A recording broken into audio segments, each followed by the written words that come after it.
일본인들이 어느 한국인 개발자에게 악성 메일을 보냈다고 합니다. 왜 착한 척 하느냐, 감히 한국인 주제에 일본을 돕겠다고 설치는 거냐는 내용이라고 하는데요. 대체 무슨 일들이 벌어지고 있던 걸까요? 그 전에 1초 만에 누를 수 있는 좋아요와 구독 버튼을 꾹 눌러주신다면 영상 제작에 큰 힘이 됩니다. 현재는 일본에서 관광 가이드 일을 하고 있는데요. 사실 가이드 일을 하러 왔던 건 아니었어요. 처음 일본에 올 때는 국제학교 영어 교사로 왔었죠. 일본에 오기를 선택한 이유는 제가 어릴 때부터 일본 문화를 좋아했기 때문이었어요. 애니메이션 만화 그리고 일본 전통 문화에 매료되어 있었거든요. 특히 일본의 정갈하고 미니멀한 디자인, 세련된 기술 그리고 전통과 현대가 공존하는 문화가 독특하다고 생각했습니다. 아름다운 벚꽃 축제, 첨단 기술의 도시 풍경, 정중하고 예의 바른 사람들, 이런 이미지들이 말이에요. 하지만 실제로 일본에서 살아보니 현실은 제가 상상했던 것과는 조금 달랐습니다. 물론 아름답고 매력적인 면도 많았지만 동시에 예상치 못한 어려움들도 있었거든요. 그중 하나가 바로 제가 일하는 국제학교에서 겪은 문제였어요. 가장 큰 문제는 학생들의 영어 발음이었죠.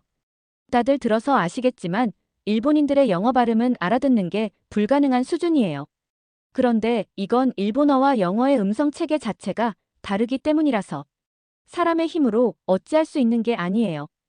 일본어에는 자음 연쇄음이 거의 없어서 학생들은 스트리트 스프링 같은 단어를 발음할 때 모음을 끼워 넣어 스토리 스프링처럼 말합니다. 그리고 스프링 굿처럼 발음하죠. 게다가 일본어의 음절 구조는 주로 자음, 모음 패턴이에요. 그래서 학생들은 비그을 빗구로 발음하죠. 무엇보다 강세와 억양의 차이도 큰 문제였어요. 일본어는 음의 고조로 강세를 표현하는 반면 영어는 강세 있는 음절을 더 길고 크게 발음합니다. 이 때문에 학생들의 영어 발음이 평평하고 단조롭게 들릴 때가 많았어요. 발음은 둘째치고 강세 때문에 머리가 아픈 적이 한두 번이 아니었습니다. 이런 문제들을 해결하기 위해 저는 정말 열심히 노력했어요. 발음 연습을 위한 특별 수업을 만들고 개별 학생들과 1대1로 연습하는 시간도 가졌죠. 학생들이 영어 원어민의 발음을 들을 수 있도록 다양한 오디오 자료도 활용했고요. 하지만 문제는 이런 노력에도 불구하고 학생들의 발음 향상 속도가 학교 측의 기대에 미치지 못했다는 거예요. 당연하죠. 일본어라는 언어 자체의 구조적 문제를 제가 어떻게 해결할 수 있겠어요. 그런데 학교는 이런 상황을 아무리 설명해도 제 얘기를 들어주지 않았습니다. 다른 선생님들은 이런 문제가 없었어요. 그리고 교장 선생님께서는 영국인이 아니니 다른 일본인 선생님과는 달라야죠 라고만 말씀하셨죠. 그러니까 일본인이 해결하지 못하는 건 당연한 거고 제가 해결하지 못하는 건 제 탓이라고 생각하는 것이었습니다. 그래도 한 줄기 빛과 같은 존재는 있었습니다. 바로 한국에서 교환 학생으로 온 민지입니다. 제가 담당하던 반 학생이 아니었어서 몰랐는데 민지는 영어가 굉장히 유창했어요. 저는 당연히 영어권 국가에서 태어났을 거라고 생각했습니다. 그런데 전혀 아니었어요. 외국이라고 일본밖에 와본 적이 없더라고요. 영어 문장 구성도 훌륭했고 단어 선택도 굉장히 고급졌습니다. 책을 굉장히 많이 읽은 것 같더라고요. 일본 학생들의 어휘력은 영국 초등학교 저학년 수준이었는데 민지의 수준은 영국 대학생들과 견주어도 모자라지 않아 보였어요. 실제 나이는 고작 고등학교 1학년이었던 말이죠. 저는 일본과 한국 학생들에게 이와 같은 차이가 생기는 이유가 궁금해졌습니다. 지리적으로도 가깝고 붙어 있는데 대체 왜 다른지 말이죠. 그래서 한국어에 대해서 알아보았는데요. 놀랍게도 한국어의 특징이 영어 발음 학습에 큰 도움이 된다는 사실을 알게 되었어요. 우선 한국어의 자음과 모음 체계가 영어와 꽤 유사하다고 합니다. 특히 한국어에는 영어의 비소리와 비슷한 발음이 있어서 한국인들이 이 소리들을 비교적 쉽게 배울 수 있다고 하더라고요. 또 일본어에 비해 강세와 억양의 변화가 뚜렷해서 한국인들이 영어의 자연스러운 리듬을 익히는데 유리하다는 장점도 있었습니다. 무엇보다 제가 감탄했던 건 한국의 교육 시스템과 사회적 분위기예요. 영어 능력을 중요하게 여기는 사회 분위기 속에서 한국 학생들은 어릴 때부터 정확한 발음의 중요성을 인식하고 꾸준히 노력한다고 하더라고요. 반면에 일본은 영어 교육의 필요성에 대해 잘 인지하지 못하는 것 같습니다. 아직도 길거리에서 영어로 길을 물어보면 도망가는 일본인이 많아요.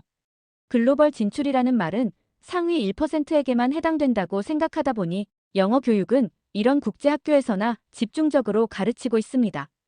그러나 이것도 나름이죠. 앞서 얘기한 내용을 보면 국제학교의 교육도 그다지 질이 좋지 않다는 걸 아실 수 있을 거예요. 그런데 저는 한 가지 의아한 마음이 들었습니다. 이렇게 영어를 잘하는 민지가 굳이 일본에 온 이유가 이해되지 않았거든요. 이런 질문을 했더니 민지는 놀라운 대답을 했습니다. 저는 역사학자가 되는 게 꿈이에요. 역사학자가 되려면 한국에 있어야죠. 왜 일본에 왔느냐? 물으니 민지는 이렇게 말했어요. 한국의 역사를 알려면 일본의 역사도 알아야 해요. 한국과 일본의 역사는 아주 밀접한 관계가 있거든요. 그리고 현재 일본은 과거 한국을 침략했던 역사를 축소하고 없는 일로 만들려고 하고 있어요. 저는 이걸 바로잡는 일을 하고 있어요. 일본 학교에서도 역사를 제대로 가르치지 않는다고 하더라고요. 그걸 제가 제 눈으로 직접 보고 앞으로 제가 어떻게 역사를 바로잡아야 할지 그림을 그리고 싶어요. 그리고 일본어를 알아야 일본인들에게 진실을 알려줄 수 있지 않겠어요? 그리고 전 세계에 이와 같은 일을 알리려면 영어를 해야 하는 건 당연하죠. 그래서 제가 일본에 온 거예요. 고등학교 1학년짜리 여자아이가 이런 말을 할 수 있다는 사실에 저는 깜짝 놀랐습니다. 한국은 대체 어떤 나라이기에 이렇게 어린아이들이 이토록 깊은 생각을 하는 거지? 어떤 교육을 하는 거야? 라는 생각이 들었어요. 그런데 민지와 가까워지면서 터무니없는 일들이 벌어지기 시작했습니다. 처음에는 사소한 일이었어요. 제가 교실에 들어갈 때 학생들이 갑자기 조용해지는 일, 제가 질문해도 아무도 대답하지 않는 일들이었죠. 하지만 시간이 지날수록 상황은 더욱 심각해졌습니다. 어느 날 제 책상 서랍에서 집에 돌아가세요 라고 쓰인 쪽지를 발견했어요. 다른 날에는 제 신발 안에 못이 들어있는 것을 발견하기도 했죠. 학생들은 제가 지나갈 때마다 일부러 큰 소리로 외국인은 집에 가야 해 라고 말하기 시작했어요. 수업 시간에도 계속해서 저를 모욕하는 일이 있었습니다. 제가 설명을 하고 있을 때 학생들이 일부러 큰 소리로 하품을 하거나 책상을 두드리며 집중을 방해했고, 심지어 제가 칠판에 글을 쓰고 있을 때 뒤에서 지우개를 던지는 학생도 있었어요. 이런 상황이 계속되면서 저는 점점 더 불안하고 위축되기 시작했습니다. 매일 아침 학교에 가는 것이 두려워져 잠을 이루지 못했죠. 그러던 어느 날 민지가 퇴근 준비를 하는 저에게 조심스럽게 말을 걸어왔어요. 선생님, 혹시 이지매를 당하고 계신 것 같아요. 그 순간 저는 큰 충격을 받았습니다. 이지매가 제가 겪고 있는 상황의 정확한 설명이었거든요. 일본의 이지매 문화는 매우 복잡하고 뿌리 깊은 사회 문제예요. 이는 단순한 따돌림이나 괴롭힘을 넘어서 집단이 한 개인을 체계적으로 고립시키고 정신적으로 압박하는 행위를 말합니다. 이지매의 가장 큰 특징은 그 은밀함과 지속성이에요. 직접적인 폭력이나 욕설 대신 무시하기, 소문 퍼뜨리기, 은근한 조롱 등의 방법을 사용하죠. 그런 방식 때문에 피해자는 종종 자신이 이지매를 당하고 있다는 사실을 인지하지 못하거나 인지하더라도 증거를 제시하기 어려워 도움을 요청하기 힘들어요.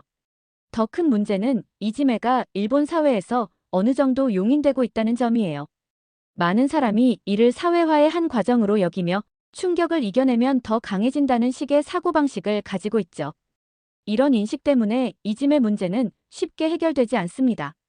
피해자들은 심각한 우울증, 불안장애, 자존감 하락 등을 경험하게 되고 심한 경우 스스로 생을 마감하기도 해요.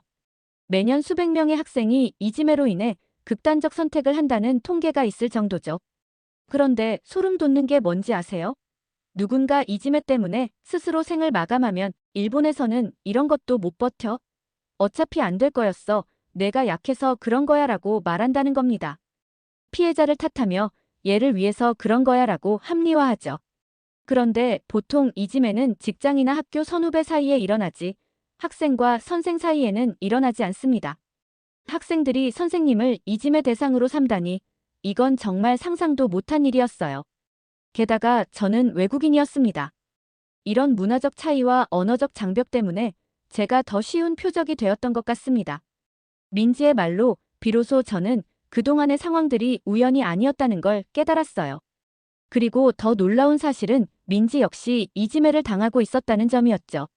민지는 자신이 한국에서 온 유일한 교환 학생으로서 처음에는 호기심의 대상이었지만 점차 질투와 배척의 대상이 되었다고 했습니다. 민지가 한국어로 통화할 때마다 주변에서 큰 소리로 웃으며 조롱했고 수업 중 발표를 할 때면 모두가 일부러 하품을 하거나 고개를 돌렸다고 해요. 그런데 이 정도는 버틸만 했다고 합니다. 하지만 SNS를 통한 괴롭힘은 견디기 힘든 수준이었죠. 학생들은 익명으로 민지의 SNS에 악성 댓글을 달기 시작했습니다. 민지가 SNS를 비공개로 전환하자 심지어 가짜 프로필을 만들어 민지를 사칭하기까지 했어요. 이런 온라인 괴롭힘은 24시간 내내 계속되었고 도망갈 곳이 없었다고 합니다. 선생님, 저도 처음에는 정말 힘들었어요. 하지만 한국에서 많이 하는 이 또한 지나가리라는 말을 되새기며 버텨낼 수 있었죠. 한국은 침략의 역사였고 때문에 어렵고 힘든 세월을 많이 겪었어요. 그래서 한국인들은 어려움을 극복하는 데 익숙하고 우리 역사를 보면 수많은 시련이 있었지만 우리는 항상 그것을 이겨냈어요. 저도 그런 정신을 물려받고 싶어서 힘들어도 버텼어요. 민지의 이야기를 들으며 저는 어린 나이에도 굳건한 정신을 가진 민지가 기특하다는 생각을 했지만 민지마저 이런 이지매를 당해서는 안 된다고도 생각했습니다. 그래서 학생들에게 이런 행동이 얼마나 잘못됐는지 알려주기로 결심했어요. 또한 학생들이 선생님을 이지매한 것은 단순한 개인적 문제가 아니라 교육 현장의 질서와 존중을 해치는 행위라고 생각했습니다. 그래서 저는 용기를 내어 교장 선생님이야 스미스 선생님께 이 상황을 말씀드리기로 했습니다. 저는 학생들의 모욕적인 행동과 은밀한 괴롭힘을 모두 상세히 보고드렸어요. 하지만 스미스 선생님의 반응은 제 예상과 완전히 달랐습니다. 브라운 선생, 그건 그저 아이들의 장난일 뿐이에요. 너무 예민하게 반응하지 마세요. 시간이 지나면 자연히 해결될 거예요.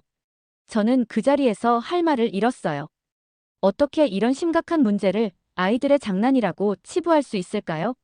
저는 큰 충격을 받고 이지매를 방치해서는 안 된다고 강력히 주장했습니다. 하지만 스미스 선생님의 태도는 변하지 않았죠. 브라운 선생, 우리 학교에는 이지매 같은 건 없어요.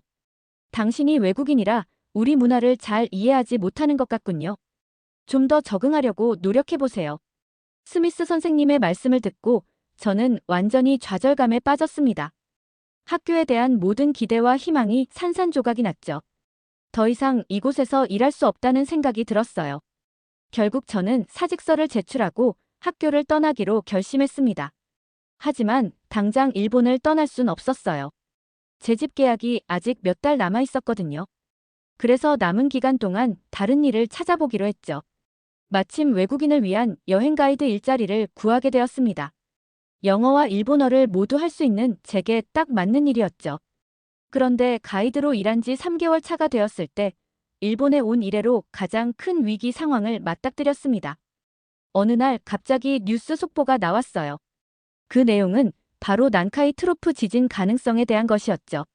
처음에는 설마 하는 마음이 컸어요. 하지만 시간이 지날수록 상황의 심각성을 깨닫게 되었습니다.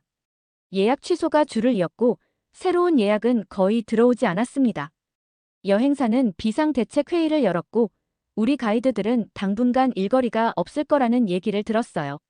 그런데 갑자기 예약을 취소한 사람들을 탓할 수는 없었습니다. 그만큼 상황이 심상치 않았기 때문이죠. 난카이 트로프 지진은 일본 역사상 가장 큰 규모의 지진이 될 수 있다고 합니다. 과거 기록을 보면 이 지역에서는 100년에서 150년 주기로 대규모 지진이 발생했어요. 마지막 대지진은 1944년에 있었으니 이제 그 주기가 다시 돌아온 셈이죠. 저도 일본에 있는 동안 크고 작은 지진을 여러 번 경험했어요. 처음에는 정말 무서웠지만 시간이 지나면서 어느 정도 익숙해졌습니다. 하지만 이번 난카이 트로프 지진에 대한 경고는 정말 심상치 않아 보였어요. 그런 와중에 어느 날 저는 또 한 번 한국이라는 나라의 대단함에 놀라움을 금치 못하는 일을 겪게 되었습니다. 역사를 배우기 위해 일본에 왔던 민지도 놀랐는데 말이죠. 제가 살고 있는 지역이 지진 영향권에 들어간다는 사실 때문에 더욱 불안한 나날을 보냈습니다. 밤에 잠을 자다가도 작은 흔들림에 깜짝깜짝 놀라 잠에서 깨곤 했어요. 평소에는 별로 신경 쓰지 않던 비상용품도 꼼꼼히 챙기기 시작했습니다. 어차피 떠날 거, 지금 당장 떠날 건지 아니면 집 계약이 끝날 때까지 있을 건지 고민하던 어느 날 일본 정부에서는 별다른 관측이 없으면 지진주의보를 철회하겠다고 발표했어요. 그 말에 안도하기도 했지만 혹시 몰라 방제용품을 사기로 마음먹었습니다. 그런데 방제용품 코너는 거의 텅 비어 있었죠. 하지만 휴대용 정수기 하나가 남아있더라고요. 이거라도 있으면 도움이 되겠지라는 생각에 손을 뻗었는데 그 순간 다른 손이 제 손보다 빨리 그 정수기를 낚아챘습니다. 돌아보니 중년의 일본인이었고 그의 장바구니를 보니 이미 여러 가지 방제 용품들로 가득 차 있었어요. 이렇게 많이 있으면서 이것마저도 가져가려고 하는 거야? 라는 생각에 짜증이 확 났지만 애써 감정을 누르고 최대한 정중하게 말했습니다. 저기, 혹시 그 정수기 하나만 양보해 주실 수 있을까요? 제가 방제용품을 하나도 못 구했어요. 하지만 그 남성의 대답은 차가웠습니다. 미안합니다만 저도 필요해서 산 겁니다. 다른 걸 찾아보세요. 저는 그의 반응에 당황했어요. 지금까지 경험한 일본인들은 대부분 친절하고 배려심 깊었는데 이 위기 앞에서는 결국 자신의 안전을 최우선으로 생각하는 것 같았거든요. 죄송합니다만 선생님은 이미 많은 물건을 가지고 계시잖아요. 저는 아무것도 없어요. 하나만 양보해 주시면 안 될까요? 제가 다시 부탁했지만 그 남성은 고개를 저으며 발걸음을 옮겼습니다. 그의 뒷모습을 보며 저는 깊은 실망감을 느꼈습니다. 학교에서의 경험과 마트에서의 경험을 통해 일본 사회의 또 다른 면을 본 셈이 되었죠. 평소에는 예의 바르고 배려심 깊은 사람들이지만 위기 상황에서는 철저히 개인주의적인 모습을 보인다는 것을요. 물론 이것이 일본인 전체를 대표하는 것은 아니겠지만 적어도 제가 본 광경은 그랬습니다. 그때 갑자기 누군가가 제 어깨를 톡톡 쳤습니다. 돌아보니 소연이었는데 그녀는 바로 제가 마트에서 몇 번 마주쳤던 한 가족의 딸이었어요. 그중 아버지로 보이는 분이 제게 미소를 지으며 말을 걸었습니다. 실례합니다. 아까 물건을 사려다 못 사신 걸 봤어요. 혹시 방제용품을 찾고 계신가요? 저희가 가진 것 하나를 드릴 수 있을 것 같아요. 저는 놀라서 그 남성을 바라봤습니다. 그의 손에는 2개의 방제용품 세트가 들려 있었고 뒤에는 3명의 아이들이 서 있었습니다. 저는 감사한 마음과 동시에 미안한 마음이 들었어요. 정말 감사합니다.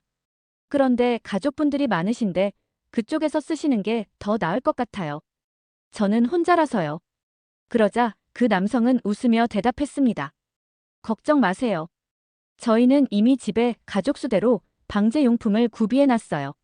이건 여분으로 산 거라 남는 거예요. 이거 2개 다 가져가세요. 아예 2개를 다 주려고 하시더라고요. 왜인지 일본인이 아닐 것 같다는 생각에 조심스레 국적을 여쭤보니 한국인이었어요. 민지 이후로 처음 만난 한국인이었기에 반가운 마음이 들었습니다. 감사합니다. 지금 한국인 분들께서 이렇게 도와주시는 게 정말 큰 힘이 됩니다.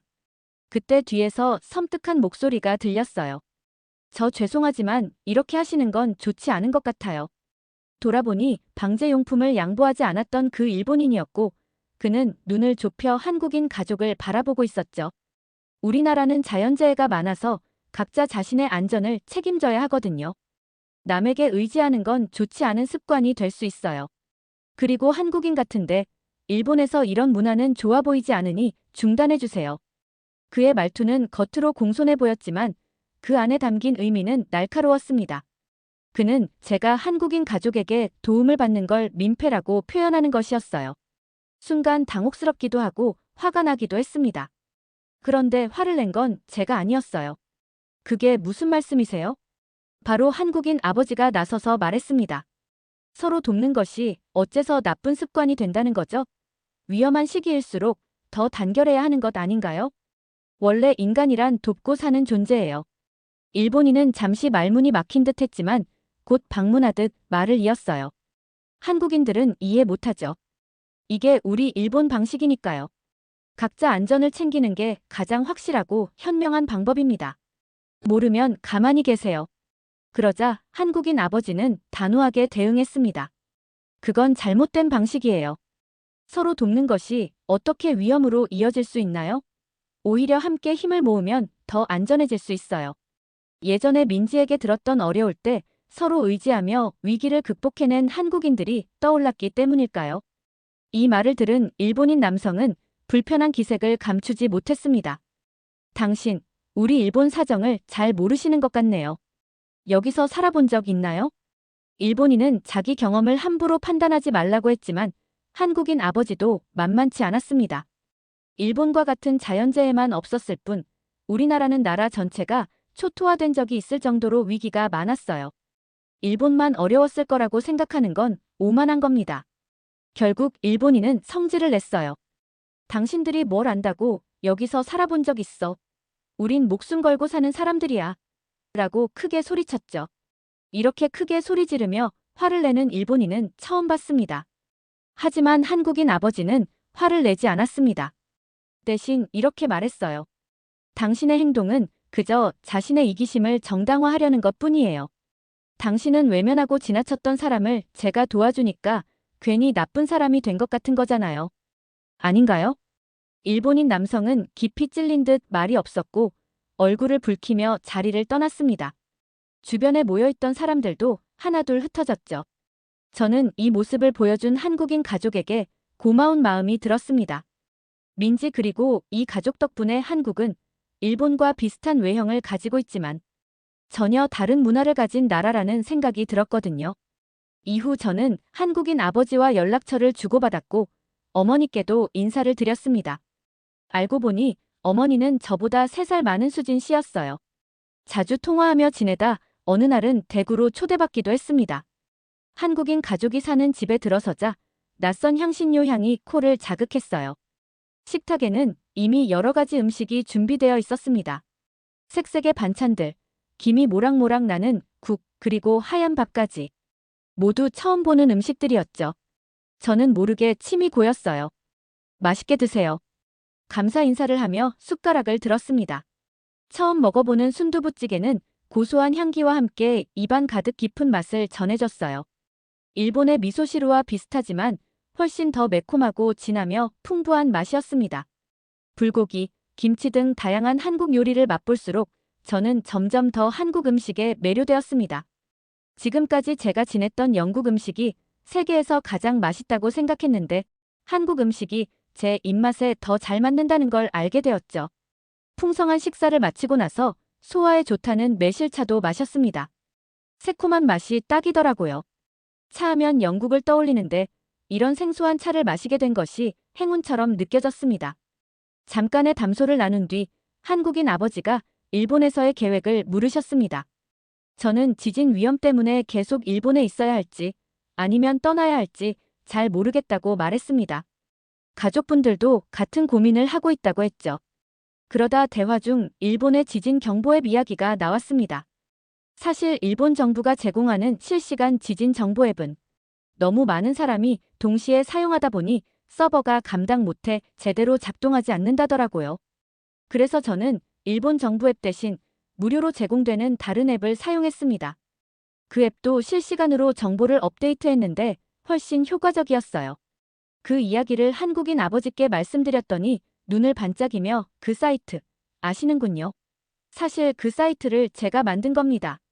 라고 하셨습니다. 저는 당연히 일본인이 만든 줄 알았는데 아니더라고요. 한국인 개발자인 김민호 씨가 순수 공익 목적으로 만든 것이었습니다. 감탄이 절로 나왔습니다. 그런데 갑자기 김민호 씨의 표정이 어두워졌습니다. 제가 만든 사이트가 한국인이 만들었다는 이유로 몇몇 일본인에게 악성 메일을 받기 시작했다는 거예요. 왜 착한 척 하느냐? 한국인 주제에 일본을 돕겠다는 거냐? 이 소식을 듣고 저는 말을 잃었습니다. 순수하게 돕겠다는 마음으로 큰일을 한 사람에게 할 말은 아니잖아요. 게다가 그분은 사이트를 접어야겠다고까지 생각하고 있다는 얘기에 마음이 찢어질 듯 아팠습니다. 동시에 이런 반응은 일본인만 손해라는 생각이 들었어요. 다른 사람의 선의에 부정적으로 반응하는 모습이 마트에서 봤던 일본인과 겹쳐 보였습니다. 특히 위기의 때 서로 돕는 모습은 더욱 그렇죠. 반면 한국인들은 이런 위기에서 상반된 행보를 보였습니다. 김민호 씨가 만든 지진 정보 사이트는 코로나 바이러스가 유행했을 당시 한국 학생들이 만든 코로나 확진자 현황 웹사이트를 참고하여 만들었다고 합니다.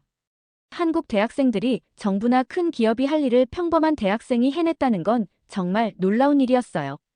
게다가 무료 사이트였고 광고도 게시하지 않았다고 하더라고요. 정말 순수 100% 공익 목적이었던 거죠. 그 사이트가 워낙 유명해져 방송국에서도 그 학생들을 초대해 인터뷰했어요.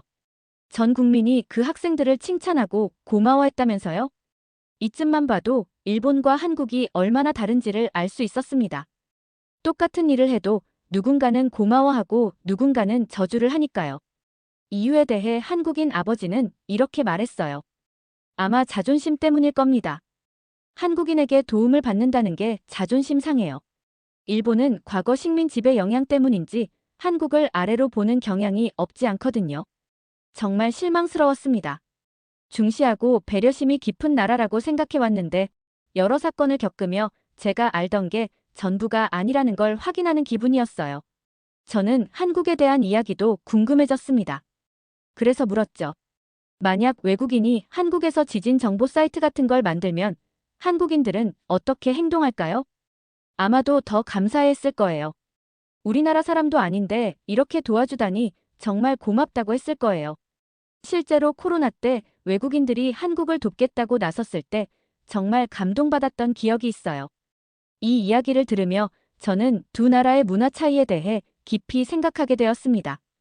같은 상황에서도 이렇게 다른 반응을 보일 수 있다니 정말 놀라웠죠. 문득 제 앞으로의 계획에 대해 다시 생각해보게 되었어요. 원래는 일본을 떠나면 바로 영국으로 돌아갈 생각이었거든요. 하지만 이제 마음이 바뀌었습니다. 한국으로 가보고 싶다는 강한 욕구가 생겼죠. 그래서 지진 경보가 해지되지 않으면 바로 한국으로 떠나겠다는 결심을 했습니다. 이 사연을 적는 지금은 아직 발표 전이지만 영상이 올라갈 즈음에는 일본에 남을지 아니면 한국으로 떠날지 정해져 있을 거예요. 실망스러운 상황에서도 따뜻하고 배려심 깊은 모습을 보여준 건 바로 한국인 가족이었습니다. 저는 이분들의 문화를 직접 눈으로 보고 경험할 생각에 가슴이 두근거리는 밤입니다. 오늘의 사연은 여기까지입니다. 지금까지 감동물씬이었습니다. 이야기가 마음에 와 닿았다면 구독과 좋아요, 알림 설정까지 부탁드립니다. 여러분의 따뜻한 댓글 하나하나가 저희에게는 큰 힘이 됩니다. 오늘도 여러분 모두가 즐겁고 행복한 일만 생기기를 바랍니다.